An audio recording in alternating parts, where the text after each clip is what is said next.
नमस्कार मुलांनो, 10th SSC बोर्डाची एक्झाम जवळ आली. अवघे 2 महिने हातामध्ये उरलेत आणि आपण सगळ्या विषयांचे प्रिपरेशन प्लॅन सोबत IMP क्वेश्चन्स व्यवस्थित समजून घेतोय. आज सायन्स 2चे सगळे IMP क्वेश्चन्स, PYQ, प्रिव्हियस इयरला कुठल्या कुठल्या कन्सेप्टवरती क्वेश्चन आले होते, सगळं काही ह्या व्हिडिओमध्ये बघूया. टेक्स्टबुक जवळ घ्या, व्यवस्थित सांगितलेले पॉईंट पटपट मार्क करत चला. घेतलं जवळ? चलो. पण त्या अगोदर चॅनलवरती फर्स्ट टाईम असाल, पटकन सबस्क्राईब करा. केलं? चलो.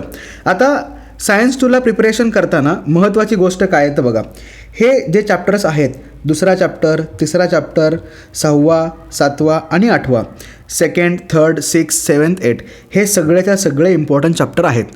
ठीक आहे. आता ह्यांना प्रिपेअर करायचं आहे, पण ह्यांच्यामधला एक चॅप्टर तुम्ही स्किप करू शकता. कुठला करू शकता सांगतो, लोड नका घेऊ, व्हिडिओ एंडिंगपर्यंत बघा, व्यवस्थित सांगतो. आता महत्त्वाची गोष्ट, कुठले कुठले इम्पॉर्टंट क्वेश्चन्स असणार आहेत हे तर आपण बघणारच आहोत, पण क्वेश्चन कसे विचारले जातील ते बघा. तुमचा पूर्ण पेपर हा डायग्राम बेसच असणार आहे. मोस्टली तुम्हाला डायग्राम दिसून येतील. मग त्याच्यामध्ये महत्त्वाची गोष्ट काय तर डायग्राम कधी समजतील, जेव्हा आपण चॅप्टर रीड करू तेव्हा. आता लोड घेऊ नका, टाईम कमी आहे सर, वाचून होईल का तर होईल. काही चॅप्टरला रीडिंग करायची गरज आहे, काही चॅप्टरला तुम्ही विदाऊट रीड करता जरी प्रिपेअर केलं तरी ते होऊ शकतात. म्हणजे चॅप्टर नंबर 4, त्यानंतर चॅप्टर नंबर 9, 10 ह्यांना जास्त रीडिंग करायची गरज नाही आहे, पण उरलेले जे चॅप्टर्स आहेत त्यांना रीडिंग करायची गरज पडेल. ठीक आहे. आता टोटल आपल्याला 10 चॅप्टर्स आहेत. 10 पैकी तुम्ही 9 जरी बेस प्रिपेअर केले तरी तुम्ही आउट ऑफ मार्क स्कोअर करू शकता. आउट ऑफ मार्क स्कोअर करण्यासाठी 10च्या 10 चॅप्टर प्रिपेअर करायची काहीच गरज नाही आहे. फक्त 9 प्रिपेअर करा आणि आउट ऑफ मार्क मिळवा. आता क्वेश्चन कसे येतात ते पण सांगतो बघा. स्मॉल पॅरेग्राफ आहेत टेक्स्टबुकमध्ये, जसं की हा व्हिटॅमिन्सचा पॅरेग्राफ आहे, ह्याच्यावरती 3 मार्कांचा क्वेश्चन आला होता. त्यानंतर बघा, हे रिप्रोडक्टिव्ह सिस्टीममध्ये मेल रिप्रोडक्टिव्ह सिस्टीम नंतरचा हा एक पार्ट आहे, पॅरेग्राफ आहे थोडक्यात, जे सरप्रायझिंग फॅक्ट म्हणून दिलं होतं तुम्हाला एक्स्ट्रा रिडिंगसाठी. ह्याच्यावरतीही क्वेश्चन्स आले होते. त्यामुळे हे जे छोटे छोटे पॅरेग्राफ आहेत हे आपल्याला रीड करावे लागतील, म्हणजे ह्यांच्यावरती क्वेश्चन फ्रेम होतात. आता हे रट्टा मारायचे का तर नाही, तर समजून घ्या, त्यातल्या व्हॅल्यूज नीट लक्षात ठेवा, जेणेकरून जर 3 मार्काचा 2 मार्काचा क्वेश्चन आला, डायग्राम बेस्ड क्वेश्चन आला तर आपल्याला तो सॉल्व्ह करता येईल. क्लिअर झालं? चलो. टेक्स्टबुक घेतल्याजवळ बघा, पहिला चॅप्टर आहे आपला हेरिडिटी अँड इव्हॉल्युशन. डेफिनेशन कुठल्या कुठल्या महत्त्वाच्या आहेत? हेरिडिटी, नंतर जे 3 ट्रान्स्क्रिप्शन, ट्रान्सलेशन, ट्रान्सलोकेशन, म्युच्युएशन, फोसाईल, एवढ्या बोर्ड इयरला हे क्वेश्चन्स पडले होते. MCQ, डेफिनेशन कुठल्या ना कुठल्या माध्यमातून तुम्हाला ते विचारले जातीलच. नंतर कन्सेप्ट कुठल्या महत्त्वाच्या आहेत तर सगळे एव्हिडन्स व्यवस्थित बघून घ्या. तिथं ज्या काही डायग्राम्स दिल्यात त्या नीट बघून घ्या, त्यांचे एक्झाम्पल्स नीट समजून घ्या. एवढ्या बोर्ड इयरला ह्याच्यावरती क्वेश्चन्स आले होते. क्लिअर? नंतर पुढे बघा, डार्विनची थेरी ॲज इट इज विचारली होती एवढ्या बोर्ड इयरला, त्यामुळे ती स्किप करू नका. आज अड्याखालचे कुठले क्वेश्चन्स आहेत तर हा वाला क्वेश्चन ऑलमोस्ट एक बोर्ड सोडला की पुढच्या बोर्डला येतोच, त्यामुळे नीट करून ठेवतात. नंतर बघा, हे फिल इन द ब्लँक्स नीट करा. या फिल इन द ब्लँक्समध्येच तुमचे हे जे काही डेफिनेशन्स आहेत या क्लिअर होऊन जातील. त्यानंतर क्वेश्चन 4मध्ये A, नंतर B, डार्विन तर तुम्ही आधी करताय तरीसुद्धा तुम्हाला दिलेला आहे मी. नंतर क्वेश्चन 7मध्ये पहिला, नंतर दुसरा आणि त्यानंतर हा शेवटचा क्वेश्चन. केले मार्क? नक्की. बाकीचे क्वेश्चन्स नका प्रिपेअर करू, ते ऑलरेडी तुमचे ह्यामध्ये होऊनच जातील आणि त्यांना एवढं इम्पॉर्टंट नाही आहे. क्लिअर? चलो. Chapter number 2, life processes in living organism part 1. Most important चॅप्टरपैकी एक चॅप्टर आहे. आता ह्याच्यामध्ये सगळ्यात पहिलं ॲरोबिक रेस्पिरेशन, अनॲरोबिक रेस्पिरेशन, ह्या 3 स्टेप्स आहेत. बरोबर? ह्या 3 स्टेप तुकडे करून पण बोर्ड विचारतं. ठीक आहे, तुकडे करून पण बोर्ड विचारू शकतं. एवढ्या बोर्ड इयरला विचारल्या गेलेले आहेत. त्यानंतर मायटोसिस, मायोसिस, त्यांच्या स्टेप्स नीट लक्षात ठेवा. मार्च 2025ला आलेला क्वेश्चन होता. त्यानंतर फॅट्स, लिपिड्स ह्यांच्यावरती छोटासा पॅरेग्राफ आहे. प्रोटीनवरती पण छोटासा पॅरेग्राफ आहे. 1 पेज ते प्रोटीन, व्हिटॅमिन्स आणि फॅट्सवरती दिलेलं आहे. एकदा रीड करून घ्या. बेसिक टर्म्स लक्षात ठेवा, म्हणजे 3 मार्काचे जरी क्वेश्चन आले, 3 मार्काचे क्वेश्चन कसे असतात, 3 सिम्पल 1 मार्कचे क्वेश्चन टाकतात आणि 3 मार्काचा क्वेश्चन फ्रेम होतो.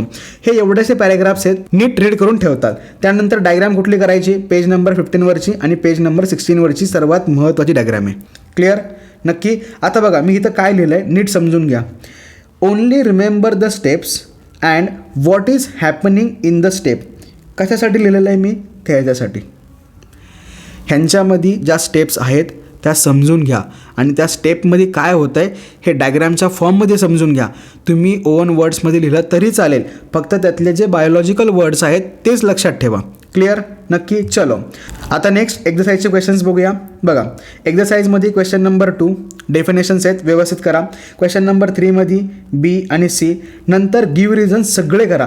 हे सगळ्यांमध्ये सुद्धा हे शेवटचं गिव्ह रिझन जरी स्किप केलं तरी पण चालेल, पण वरचे तर 4 तुम्ही करतालच. ह्या चॅप्टरमधलं एक गिव्ह रिझन तुमच्या बोर्ड एक्झाममध्ये तुम्हाला दिसणारच आहे, त्यामुळे हे स्किप करू नका.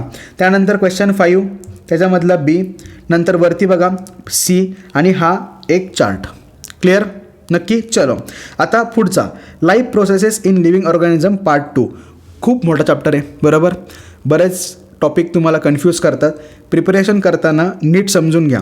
पहिलं असेक्शुअल रिप्रोडक्शन नीट बघा, त्यानंतर फ्लॉवरचं सेक्शुअल रिप्रोडक्शन आहे, त्यानंतर ह्युमनबद्दल दिलेलं आहे, त्यानंतर त्या प्रोसेसेस एक्सप्लेन केलेल्या आहेत. त्यामुळे ह्या चॅप्टरला टप्प्याटप्प्यानेच प्रिपेअर करा. आता कुठले कुठले क्वेश्चन्स कसे कसे आलेत ते बघा. सुरुवातीला या 3 कन्सेप्टवरती MCQ 1 मार्कचा क्वेश्चन फ्रेम होतो, ठीक आहे. त्यानंतर asexual reproduction in multicellular organism last year आलेला क्वेश्चन होता. सगळ्यात पहिली गोष्ट काय, डायग्रॅम बघा, डायग्रॅमची नावं बघा आणि प्रोसेस समजून घ्या. तुम्हाला रट्टा मारायचा नाही आहे. डायग्रॅम बघायचे, नेम्स म्हणजे एक्झाम्पल्स बघायचे आणि व्यवस्थित त्या गोष्टी समजून घ्यायच्या. त्यानंतर सेक्शुअल रिप्रोडक्शनचे टाईप कदाचित आली तर अशी टी डायग्रॅम येऊ शकते, या गोष्टी आहेत, अशा गोष्टी तुम्हाला मेन्शन कराव्या लागतील. नंतर बघा प्लांटमध्ये एवढ्या इयरला क्वेश्चन आला होता, डायग्रॅम करा. त्यानंतर अँड्रोशियम गायनोशियमचे पार्ट्स आणि त्यांचे फंक्शन मी सेपरेट करून दिलेले आहे. डेफिनेशन्स या सगळ्या. क्लिअर? नंतर male and female reproductive system, ह्याच्यामध्ये सुद्धा डायग्रॅम करायची, बघायची, पार्ट्सचे नेम बघायचे, पार्ट्सचं फंक्शन बघायचं, बस सिम्पल. ह्या बोर्ड इयरला ह्यांच्यावरती क्वेश्चन्स आलेले आहेत, त्यामुळे ह्यांना स्किप करून नाही चालणार. त्यानंतर फर्टिलायझेशन इन ह्युमन, डेफिनेशन आणि त्याचा पाथ, एक सिम्पल पॅराग्राफ आहे, नीट वाचून ठेवतात. मेन्स्ट्रुअल सायकल, त्याच्यामध्ये हार्मोन्स कुठले, 4 हार्मोन्स यूज होतात, ते कसं काम करतात, त्यांचा रोल काय आहे ते नीट बघा. एवढ्या बोर्ड एक्झामला आला होता. त्यानंतर ह्या शेवटच्या 3 प्रोसेस नीट. आता महत्त्वाची गोष्ट काय आहे बघा, हा चॅप्टर आपल्याला बेस्ट लेवललाच करावा लागेल आणि तो बेस्ट लेवलला होण्यासाठी तुम्हाला तो चॅप्टर ॲटलिस्ट 2 to 3 टाइम्स वाचावा लागेल. रिमेंबर टेक्स्टबुकमध्ये त्यांनी मस्त एक्सप्लेन केलं आहे.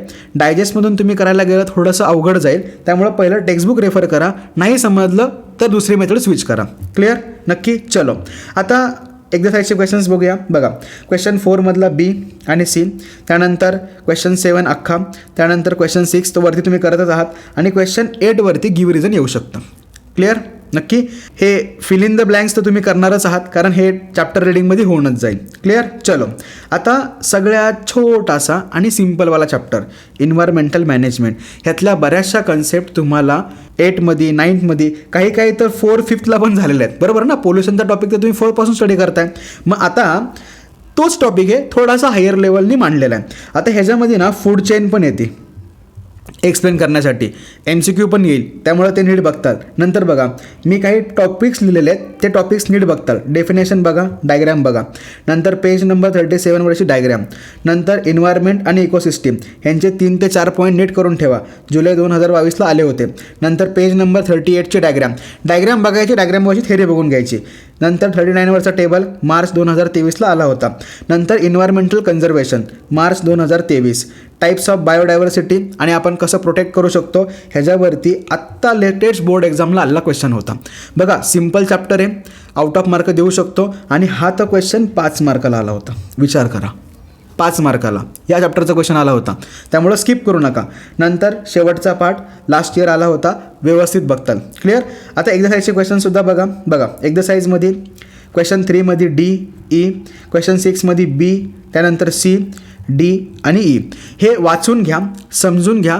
तुम्ही ह्याची उत्तर लिहू शकता, कारण ह्याच्यामध्ये एवढे भारी वर्ड्स नाही आहेत, भारी म्हणजे डिफिकल्ट वर्ड नाही आहेत, इझिली तुमच्याकडनं ते होऊन जातील. क्लिअर? चलो नंतर टुवर्ड्स ग्रीन एनर्जी, सगळे पॉवर प्लांट आहेत, बरोबर ना.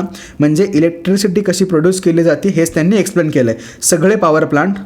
त्याच्यानंतर बघा इथं मेन्शन केलं आहे मी, एनर्जी कशी फ्लो होती, पार्ट्सची नावं, ॲडव्हान्टेज आणि डिसॲडव्हान्टेज, एवढंच करायचं आहे. थर्मल पॉवर प्लांट प्रिपरेशनला घेतलं, एनर्जीचा फ्लो बघा, डायग्रॅम बघा, डायग्रॅमला नावं बघा, त्यानंतर ॲडव्हान्टेज आणि डिसॲडव्हान्टेज, खतम. बघा थर्मल पॉवर प्लांट याच इयरला आला होता. हे सगळे इयर मी मेन्शन केलेत, म्हणजे ह्यांच्यापैकी एक तुम्हाला दिसणारच आहे, त्यामुळं काही स्किप करू नका. क्लिअर? डायग्रॅम नीट करा, कारण तुम्हाला ते सांगणार नाही की बाबा ही थर्मल पॉवर प्लांटची डायग्रॅम आहे, असं आहे तसं आहे, नाही, तुम्हाला ओळखायचं आहे, त्यामुळं डायग्रॅम पहिला करून ठेवा. क्लिअर? नक्की. चलो एक्झरसाइजचे क्वेश्चन्स बघूया. क्वेश्चन 4 केला मार्क. नंतर क्वेश्चन 6मध्ये ए, क्वेश्चन 8, क्वेश्चन 9मधले 2सुद्धा. नंतर क्वेश्चन 10 तर तुम्ही इथं करतच आहात, तरी पण तुम्हाला देऊन ठेवलं विसरले तर.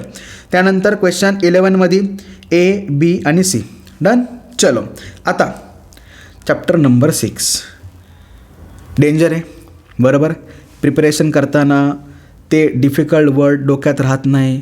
प्युअर बायोलॉजिकल चॅप्टर आहे. मी म्हणतो ह्याला आत्ता जरा बाजूला ठेवा, लगेच प्रिपरेशनला घेऊ नका. स्किप केला तरी चालेल, नो इश्यू. का? पेपर आपला 60 मार्कांचा आहे आणि आपल्याला 40 मार्कांचा लिहायचा आहे. एक चॅप्टर स्किप केला तर काही प्रॉब्लेम होणार नाही, बाकीचे 9 आपण प्रिपेअर करून जातच आहोत. क्लिअर झालं नक्की. असं तर नाही होणार ना, शेवटचा क्वेश्चन आला, दोन्ही क्वेश्चन 1 आणि क्वेश्चन 2 दोन्ही चॅप्टर नंबर 6वरती आहेत, असं तर नाही होणार बरोबर ना. असं तर होणारच नाही. एक क्वेश्चन वेगळ्या चॅप्टरचा असेल, दुसरा क्वेश्चन वेगळ्या चॅप्टरचा असेल, राईट.